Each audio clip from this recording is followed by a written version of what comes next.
Hey there, welcome to episode 45 of the Let's Innovate for Vegas audio program. I am your host, Managing Director of the Innovate for Vegas Foundation, Dan Hugo. Another solo episode as usual. We're going to try to change that in 2024. Booking people in Vegas is always a challenge, but for the time being, so much the better as we are looking back at 2023. Our first full year. We formed in June of 2022, rebooting our organization from the old days of Code for Vegas as the Code for Vegas Foundation. We've renamed legally in the state of Nevada, and with the IRS coming soon, the forms are in, the letter, the documentation, all that, and we're just waiting on the IRS. So the year of 2023 has been administrative and educational. We have learned quite a bit. Some of those experiences are to be detailed herein as we plot our path toward community elevation, which is ultimately our goal, one of, while we cultivate our innovation culture, which is another goal. Not too many show note links today, as mostly these are anecdotal, so there's no real need to go clicking. I do have a link to our website, innovateforvegas.org. Feel free to visit that. We need to up our game. Given the level of participation, it will fall on Team Innovate for Vegas, which is me, myself, and I at this time. So I'm not really a web designer. That has shown thus far. Turns out the IRS really would like a web site to take a look at when you're getting your determination. So that's mostly what the website has been. We have been using LinkedIn somewhat as part of our outreach. We do not get much engagement on social media. LinkedIn being social media, not much engagement there. So that is being deprecated. So look for our website to take more of a front and center role. As well, we have our team tier for free on GitHub, github.com/innovateforvegas. If there are upsides to being a 501c3 public charity in this realm of civic volunteerism and projects, then a free use of GitHub and all of its various tools is one of them. Free Google Workspace as well. So when we use these things, know that we are saving money, which is nice. We are a public charity. We are funded entirely by donations, and we compensate no one. I'm doing this for free, believe it or not. As I am wont to say, I would rather work with people who are willing to work for free, even though I don't want them to work for free. If I know you are interested enough to do something and worry about compensation later, I will try to get you compensation for the work you're doing. That goes for me too. So a lot of the projects that we are working on, and again, we is me, myself, and I, will ultimately find their way out in the world, ideally enjoying some value for value appreciation. People who participate in our projects will ideally add to their personal job skills, life skills, add to their resumes. They will possibly join projects on an ongoing basis for some sort of compensation if we spin off projects for actual, what you could say is commercial deployment, or there could be other forms of benefit. This is not new in the open source world. All of our projects are open source, whether they're code or not. Creative Commons, community elevation projects that are visible, shareable, and which can be learned from is basically the idea behind our entire organization. If you recall, I've mentioned this several times, our purpose is to enable and encourage ideation, innovation, and implementation to make our communities better. It's purposely vague. Not everything is code. Sometimes you can be creative, but not code at all, and still make a difference. And that's what we're trying to accomplish. So, what was 23 like? Aside from the ongoing projects, which I will not go into here so much because they're ongoing, and you can always check out the GitHub repo, and ideally you will start to hear about some things early in 2024. The first project we really want to get out is the MyMuni/Smart Social beginnings, so we can start, the saying goes, eating our own dog food, which is basically using the things that we're building as our customers would, as our users would, so that we enjoy the benefits, good and bad, of our efforts early in the process. It's sort of like co-creation, except we are the co-creators. It's a term I first heard when I worked at Netscape. It was everything internally was based on web pages. If you were filing an expense report, if you wanted to look up something on HR policies, if you were trying to find any information anywhere inside of Netscape Communications, which eventually became Mozilla after AOL bought the actual company, a little bit of history there. They used to use the browser, or they being we used to use our own browser that we were developing, bugs and all, so that we all knew how well it worked and whether it didn't. We were all able to read news and use Gopher and all the other services that have sort of fallen by the wayside.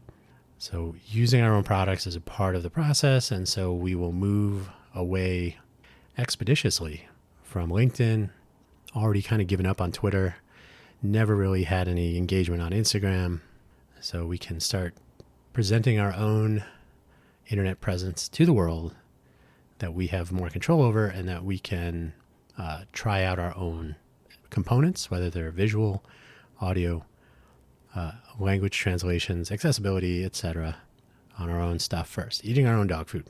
That said, let's get started. 2023 was interesting, being that we had established ourselves as a real charity. I started with some outreach locally. It's nice to start a conversation with, hey, we're a public charity working on civic volunteer projects to elevate our communities.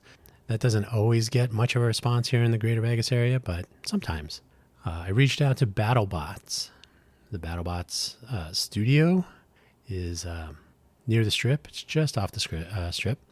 And if you've ever seen it, you know what BattleBots are, where if you've never seen the studio, it's nice. It's a nice spot. They happen to have a nice maker space. They have a lot of machine tools and some workspace to build and repair these BattleBots, mostly repair.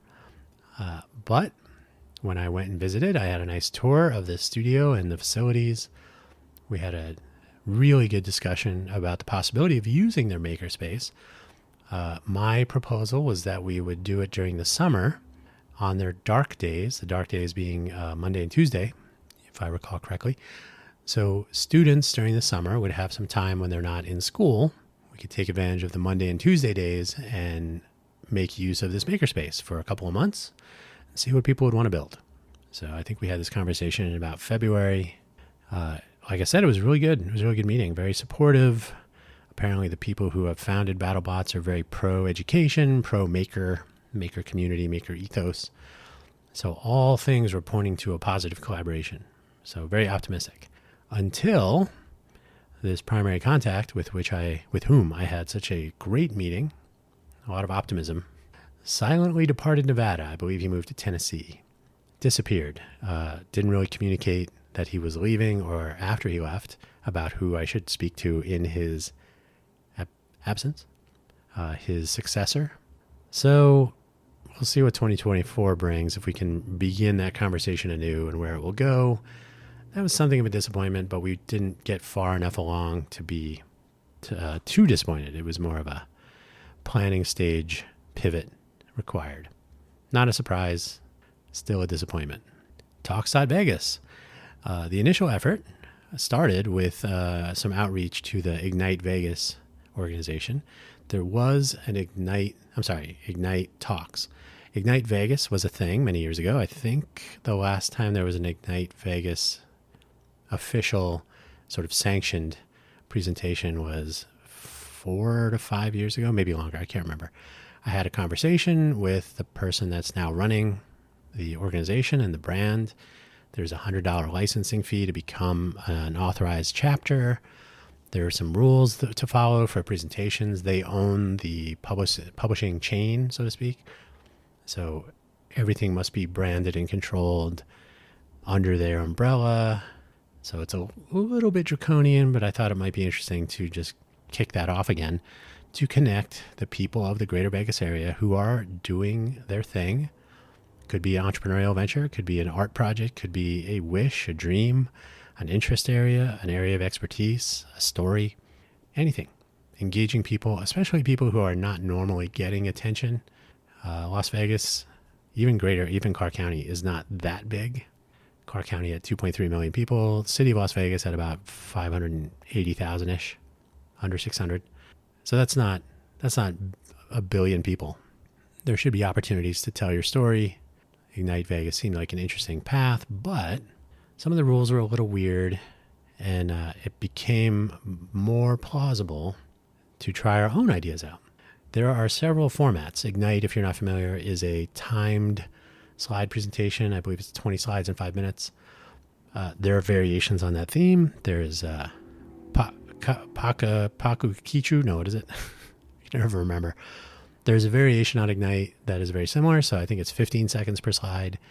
It keeps the presentation moving. It makes slides that are more visual, fewer words, which is something people making pitches here need to practice, which we have learned from the Cafe Genius pitch practice events, pitch workout room especially.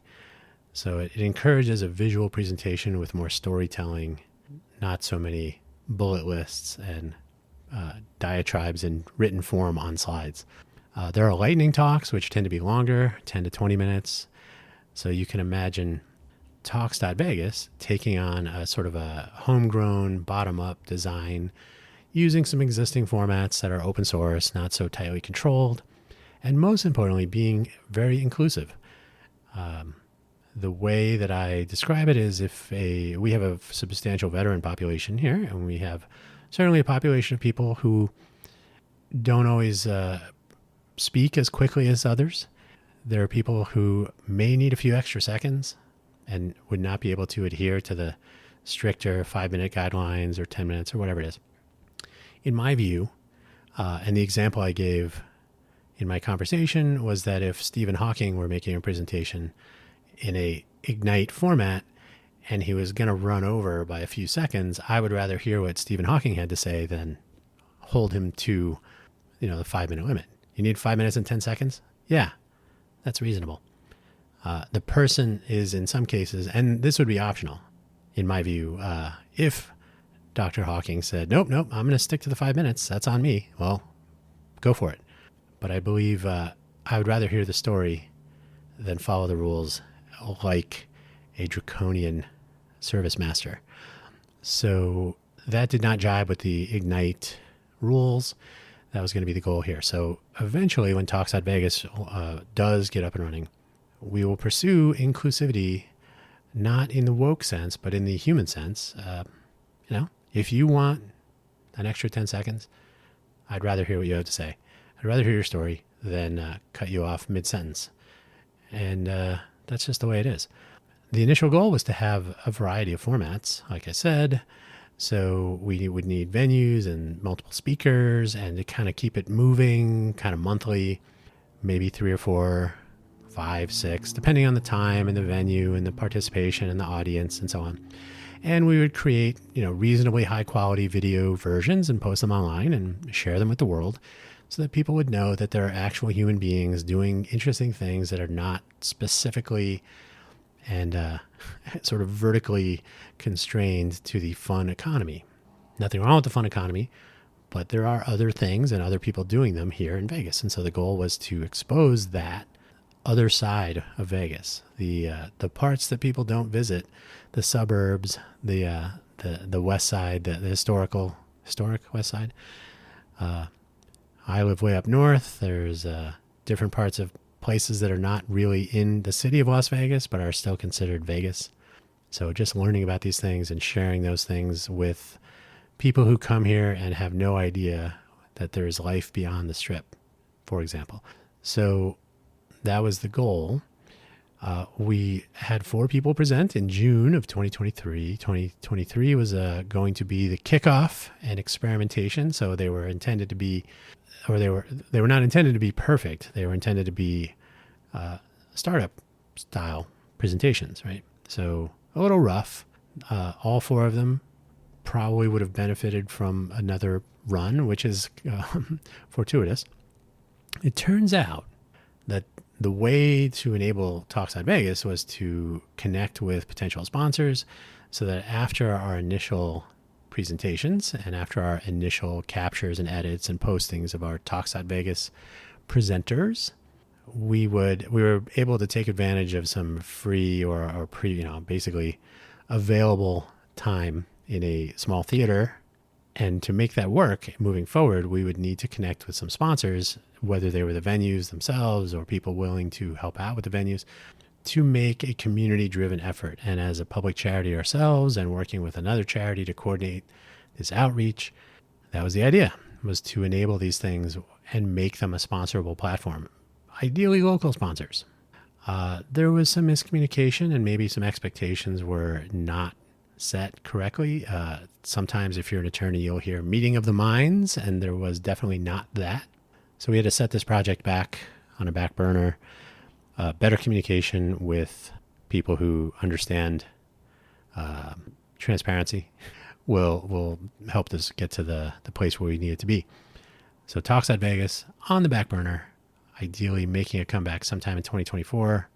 I think it's a good idea. I think it's worth doing, and it can be definitely, if we do indeed get our Smart Social and My Muni projects up and running, can be a part of our public outreach that is not constrained by legacy, horrible, awful, ineffective, algorithm-driven social media platforms like LinkedIn, Twitter, Facebook, Instagram, etc. So Talks at Vegas will ideally figure into our local media projects, the way our smart city talks to itself, so to speak. That's one of the projects. I will not go into detail here. I've done that previously, and those will come up as we start to roll them out. We being, I've already mentioned that. Up next, Space Apps Challenge. I did an entire episode on field failure analysis of our Space Apps Challenge participation. There had not been a local participating group of people since 2021, I believe, and I think the person that organized that was actually based in Tennessee. I did try to reach out to that person to communicate with them, and they never responded. So probably from Vegas, but definitely living in Tennessee. So there was not an event here for some time. So this was going to be kind of a reboot. And ideally, this being the innovation hub rivaling Silicon Valley, the future next Silicon Valley, or at least a better Vegas. You would imagine that a international, nay, global hackathon, the largest single hackathon in the world, organized by NASA, whom people have heard of. You would think that would garner some attention and some support from local potential sponsors, facilitators, etc. This was not the case. It was profoundly difficult to garner local support and interest from state, county, and city government and agencies. I tried. Much less sponsorship and local media support than I would have hoped. Zero, essentially. We were essentially flying solo, which is par for the course, and it made it difficult to execute on a great event. Case in point, had we had over 100 participants, the possibility of getting some food trucks to join in for some late night snacks, having a in-person hackathon with that size crowd would have made a lot of things possible. Probably would have helped with getting a sponsor, at least for some t-shirts. But this was not to be. We ended up having 12 participants, which I do thank them. That was the number of participants that took place in the 2021 event. I don't know that there was a previous Space Apps Challenge. Space Apps Challenge has been around for, I believe, 12 years. So about the same number of people participated. 4 teams submitted projects. 1 was eligible for escalation to the global judging submission that they didn't advance beyond that, but congratulations for at least participating. So 12 people. Could have been more if we're going to be the next Silicon Valley, which we are not, but we need to be honest. Our innovation culture is on display when it comes to things like this. People who take on challenges for the sake of taking on a challenge are ultimately an indicator of the vitality of an entrepreneurial innovation ecosystem. Silicon Valley had 200 participants. That's nothing. No, not to say that it's nothing. Any participation is appreciated. Cairo, Egypt, a city that has known innovation for a few thousand years now, had 1,500 people participating. There were cities in India with more than that. So I don't know that it's an American problem, but certainly if Vegas is to be a true innovation hub, we need our innovation culture to make an appearance. So there may be a better time of it in another year, sometime in the future. We can support whoever it is that takes that on. Certainly anything we can do to help whoever becomes the local lead in the future. We had some outreach to our emergency management office in the city of Las Vegas as part of a CERT communication project. CERT is the Community Emergency Response Team. It's a FEMA organization, Federal Emergency Management Agency. They train local volunteers. I have gone through the CERT program and recently a refresh course on basic life-saving, basic triage, basically triage, not so much life-saving. Why? Because CERT volunteers are trained to be out of touch with first response, rescue, medical, etc., for several days. If you're in a real, true emergency situation and first responders are not showing up where you are not in the worst part of the crisis. So you should be ready to have no power, maybe limited access to water, and so on. Presently, the CERT people, the city of Las Vegas basically manages the Southern Nevada CERT program participation. They send out activation notices like, hey, there's a missing person. We're going to rally in the morning at a certain location. So they send out emails and possibly text messages. In a real crisis situation, there may be no power. There may be no cable modems and DSL connections, no internet, no email, no cell phones, no clean water, no electricity, no working roads. The list goes on. So to rely 100% on activating your volunteer force through means of communication that could fail instantly is a little short-sighted. I've been saying this for years. During my time at Intel, I had an experience interacting with a few companies in the FirstNet realm. FirstNet is a first responder radio network. You must be a first responder, so it's not usable by normal people. It was a learning lesson from 9/11. Incompatible radios made communication a nightmare. So FirstNet is intended to integrate first responder communications. If your civic volunteer force on the ground near where there are manifestations of a crisis, right? Maybe they're not at the center of the crisis, the earthquake, the flood, whatever it is, but they are in crisis mode. How do you communicate with them? Well, right now, they may not get your email from the Central Emergency Management Office. There's a command center, an incident command center they can set up, have it up and running, and they will have FirstNet communication access with first responders, but you may not reach the volunteers who have been trained and who are willing to be helpful and have been trained to do so.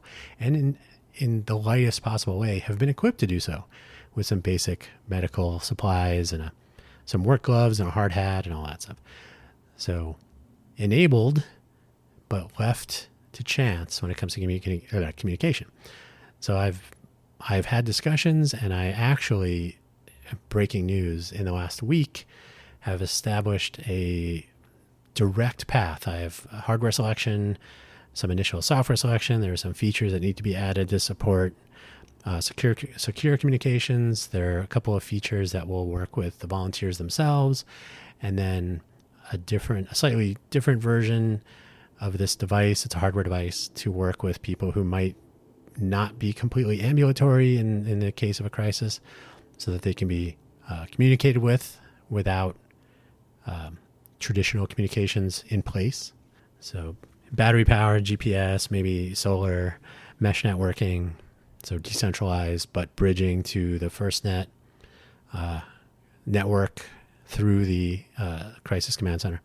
So I have a whole bullet list of rough specs, a price point that's reasonable so that they can be included in the kit of CERT materials given to volunteers. Presume that CERT volunteer will not stick with it for more than a year or two. So that hardware should not be like a full Android device that they would just use for their own. It should be very purpose-built, fairly limited in application, reasonable range, mesh networking, of course, supported. The decentralized, probably LoRa-ish, long-range radio. So yeah, the hardware selection and initial software on which to build some things, open source project, collaborate across any volunteer organizations anywhere in the world. That's the goal. So we tried to reach out to the EMO office here, EMO, Emergency Management Office. No real answer. As usual, City of Las Vegas has no idea how to collaborate with volunteer organizations in my experiences. So just another case of that here. So we will not collaborate with the City of Las Vegas. In my discussions with FEMA, the federal part of this, they suggested that a project like this, while not in flight presently, so they said, yeah, you should definitely do this. Sounds like it would be good. A way to communicate with volunteers that we don't have. So there was general interest. The way FEMA operates for things like this, you start with your local emergency management office. So I did that, got nothing. So we will continue to work with other people. We'll see where I can go. We can reach out to local CERT volunteers for some co-creation effort so we can try it out, debug, and so on. And we might even get a couple of volunteers interested in hardware projects and radio communications. We'll see. But profoundly disappointing, the interactions with the EMO here. But that happened with the Space App Challenge with local government interest. So frankly, there's more interest in talking about being an innovation hub than being an innovation hub. Renaming and re-strategizing. So I've been talking about our renaming for a while just so that it's not a surprise if someone were to happen to want to support the Innovate for Vegas Foundation with a financial donation of some sort. They would be aware that, oh, you're actually Code for Vegas according to your paperwork. And that's true. So total transparency there. As I mentioned, we received our rename, fairly trivial, to be honest, in October 2023, after we added a new board member. So we added a new board member to our board of directors, Mary Norris. So our board is at present Sean Looker, who was the co-founder and co-captain of the original Code for Vegas back in like 2014-ish. Sean is mostly, he's actually in Tennessee. That's sort of a weird irony there. Haven't talked to Sean in months. I don't know that he is still interested in participating. We'll see. Hopefully this year we'll have a board meeting. We don't really do the administrata components. This is really about project works and engagement and outreach. We don't have a lot of money to worry about. So a lack of participation or activism on the part of our governance has not been a real problem, but yeah, we'll see. Mary joined our board to try to help with some outreach beyond Nevada to find civic volunteers who need a home now that the Code for America rug pull is just about to take place at the end of 2023. The brigade infrastructure is dismantled, has been sunset. There have been opportunities for people to, I guess, keep the names of their organizations or change them. Not really sure. Haven't been tracking that. So essentially, if you cannot find volunteers in your own backyard, why not look in other people's backyards? As it turns out, Code for America's brigade infrastructure has people who want to work on civic volunteer projects for the purpose of elevating their own communities. And certainly there is something to be learned by interacting with those people to see what in common we could help each other with. If you have a room full of volunteers in different cities lamenting that they can't find volunteers, someone needs to stand up and say, wait a minute, aren't we all volunteers who want to work on projects like this? So a way to connect those people and to energize and collaborate and coordinate and so on is in the cards. So that's our strategy, is to reach out beyond Nevada. But really, so our name change as our nonprofit corporation name change with the state of Nevada, Secretary of State, was submitted and approved and accepted and on file October 2023. The letter to the IRS with documentation to officially change our name, which is a one word of all of the words part of our filings and documents and so on. A single word to change.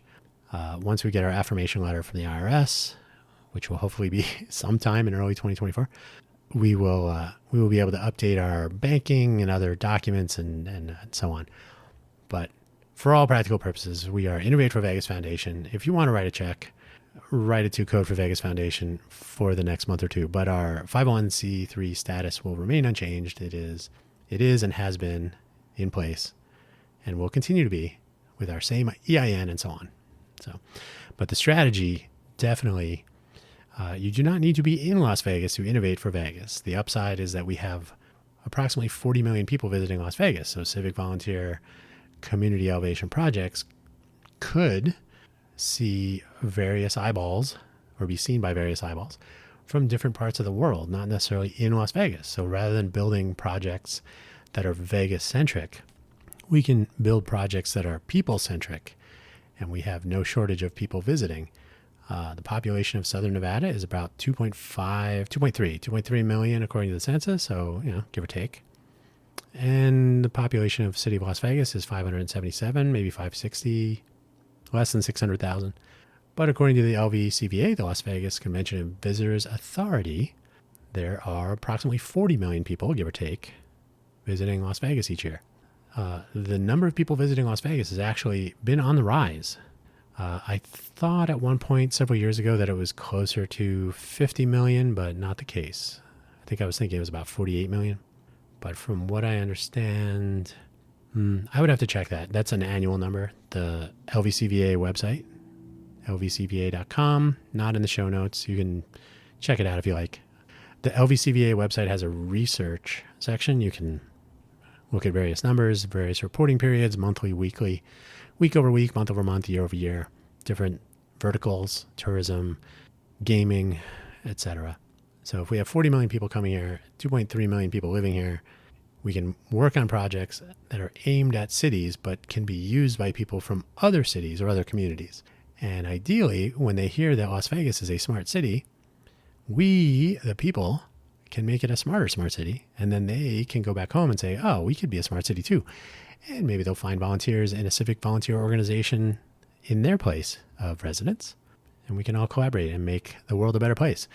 Stop thinking you can recode America. You have to start with recoding your locality and work together. Flat organization, no central planning, no top down. Okay, I'll get off my soapbox. So once we get our name change, I'm sure we'll talk about it. I'll probably do an entire episode on on the joy of paperwork.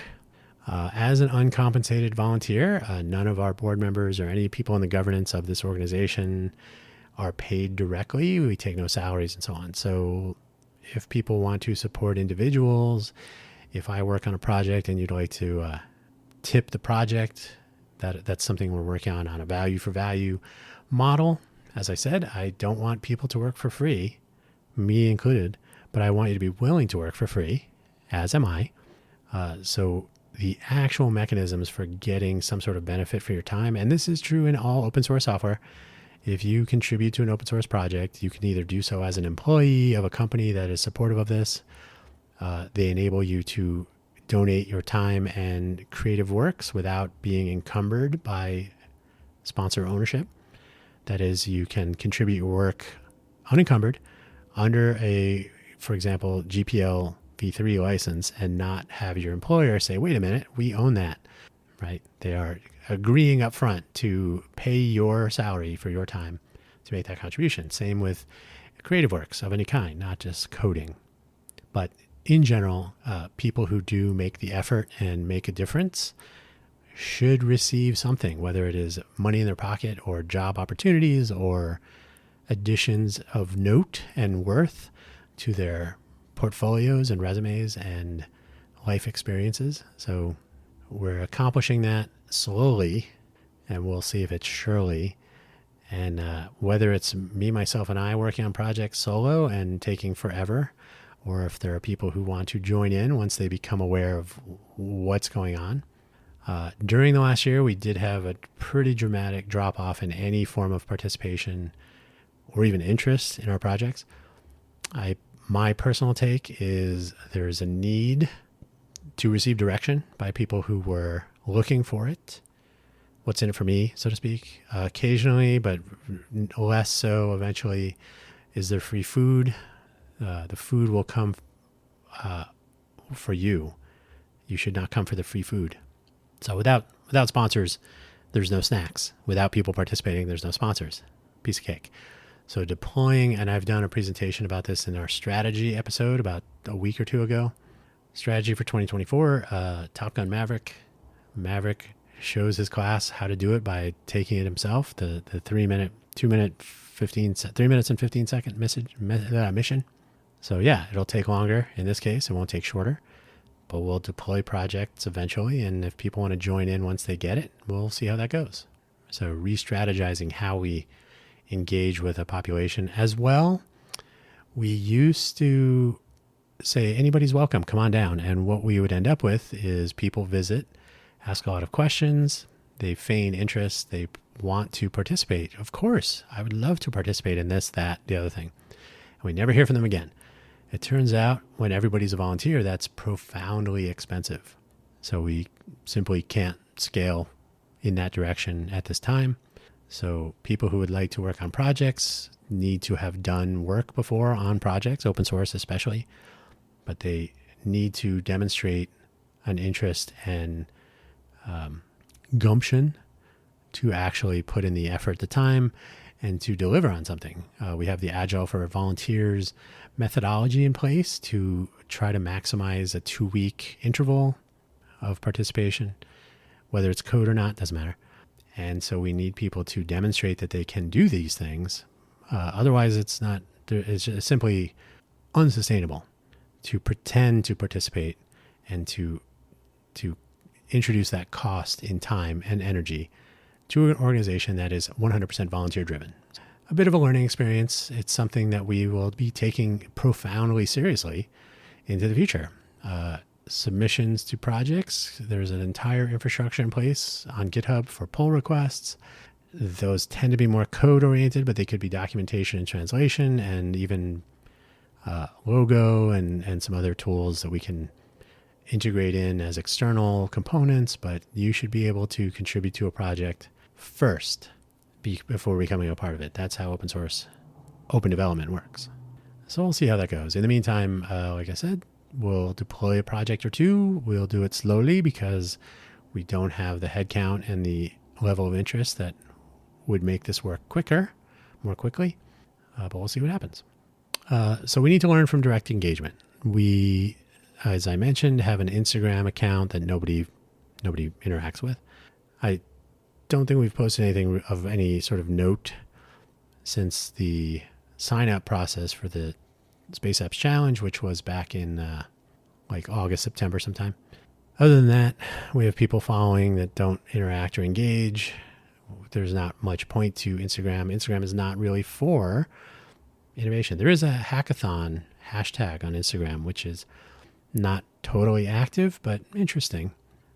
There are better ways to communicate about hackathons. In particular, the Twitter entire landscape is becoming a bit of a problem. It's not necessarily great. It's definitely not necessarily kid-friendly, which we try to be.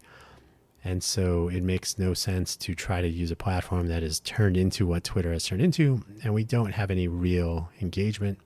So Twitter has to go. Never got into Facebook for this effort. I myself gave up on Facebook a couple years ago. LinkedIn is very popular in the greater Vegas area. It is used for making your announcements and pontificating. Very little in the way of actual engagement of any sort of utility. So it doesn't make sense for us to use LinkedIn for the projects we're aiming for, especially because a lot of the participants who might be interested in what we're working on are high school students. They're new to the world of civic volunteerism or to coding, or they're creative themselves. So they're self-taught, or they're learning in their classwork, or they're attending a boot camp or some other, post-high school education. Maybe they're in college. That's fine too. They are not necessarily active enough on LinkedIn to make that a primary engagement platform.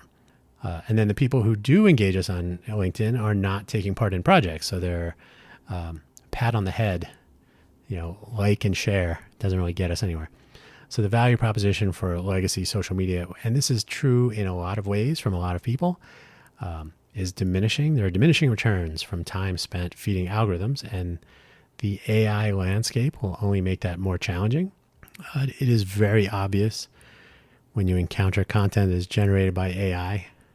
ChatGPT, the most well-known of the culprits, but there are a variety of tools out there that enable for automated generation of entire websites. And the value is not really there yet. So spending time on LinkedIn for what we're trying to accomplish makes no sense. Our Smart Social and MyMuni projects, as I mentioned, take aim at this and look to make our smart city smarter with better information sharing tools. These will all be experimental, but we can try them out on our population of residents and our huge population of visitors. The vLocal project may integrate into that. That's our virtual local notion of extending our local economy and engagement with people beyond our borders. So we can start rolling that out, changing it up a little bit. We are not going to be feeding the algorithms of entities that do not necessarily care about what happens here, but we can do so feeding algorithms of those who do care. No, ideally, the algorithm will find a place of utility, but in my personal experience, if you can find a news outlet or a summary or feed site, I will give you an example. Daily.dev presents things that I am interested in, granted in the development or software tech world, presents things I am interested in the order in which they are occurring or found or appear in a news feed. They're not being shuffled around. I have control over what I see. I can add or remove and all this stuff. So these tools are out there. I don't need to be fed information based on rules and mysterious metrics. If you want to be seen on LinkedIn, you have to post a certain number of times a week with a certain number of words. Foreign links are not good. Too many rules, not enough return on investment. So let's take back communication for our communities. We can eat our own dog food, like I said. We will use our own tools for publishing our own content. And ideally, they will interoperate with other tools that are publishing their content, whoever they may be. And we'll start rolling out some experiments that have been the topic of conversation in various episodes of this very audio program over the last year or so, and other audio programs that I produce, and other places, times, audio, video, and in person, and other chats and discussions that have been happening all over Vegas and beyond. The best way to do something is to do it, not post on social media about talking about who wants to like and reshare, maybe thinking about possibly complaining about it. By the way, I love to complain about things. It's mostly things that I'm trying to change. Idle complaining is really easy. Complaining about things that you're trying to accomplish, that's just part of work. So by making use of our own work directly, we hope to be able to drive engagement. I'm reading from my notes. With some curious civic volunteers who tend to ask, why would I want to volunteer my time? That's what I've been describing here. So we can convert that into, can I volunteer my time and work on that thing? This is the Maverick effect. It can be done. And if you would like to participate in it, you don't need to ask any more questions about why isn't more done. You can ask, why wasn't I part of this before? Maybe I could have been. The fear of missing out. It is ideally the food of progress to feed its hunger for 2024. And that is sort of the plan. That's what we've learned over the year, 2023. I wish there was more positivity. I'm speaking the truth. Not everything is bright and shiny. There is not a bottomless pit of support coming from our local government and agencies and local businesses. I believe some of that is cultural, in that we are not a culture of innovation, but we are a culture of economic challenge. We are not entrepreneurial here. The question, though, is, can we be entrepreneurial and collaborative? Can we enable civic volunteerism and begin to reap rewards, not only in terms of community elevation, but in true job skills development and culture of innovation, cultivation, so that more people understand that just because someone else isn't working on something or already accomplishing something doesn't mean that they cannot roll up their sleeves and make a difference and learn from it and possibly even benefit from it along the way. Man, I hate when I step on my closer like that. Anyway, thank you for listening as always. Thank you for your support in whatever way you've been able to offer it to this entire endeavor. It has been and will almost certainly continue to be a non-trivial challenge. The rolling of the boulder, the Sisyphean task that is innovation culture cultivation. I know that sounds very cumbersome. Culture of innovation, the cultivation of an innovation culture. How about that? To make people excited that they can make a difference by doing what they are interested in or learning about something they're interested in and being interesting while doing it.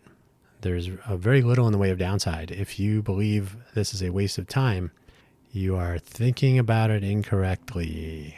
So there you go. Happy New Year. Let us cross our fingers and toes if you got them. And let's make 2024 the year of a better Las Vegas. We have 10 years to make a real difference. Between now and 10 years from now, if we start today, things might just work out. Happy New Year.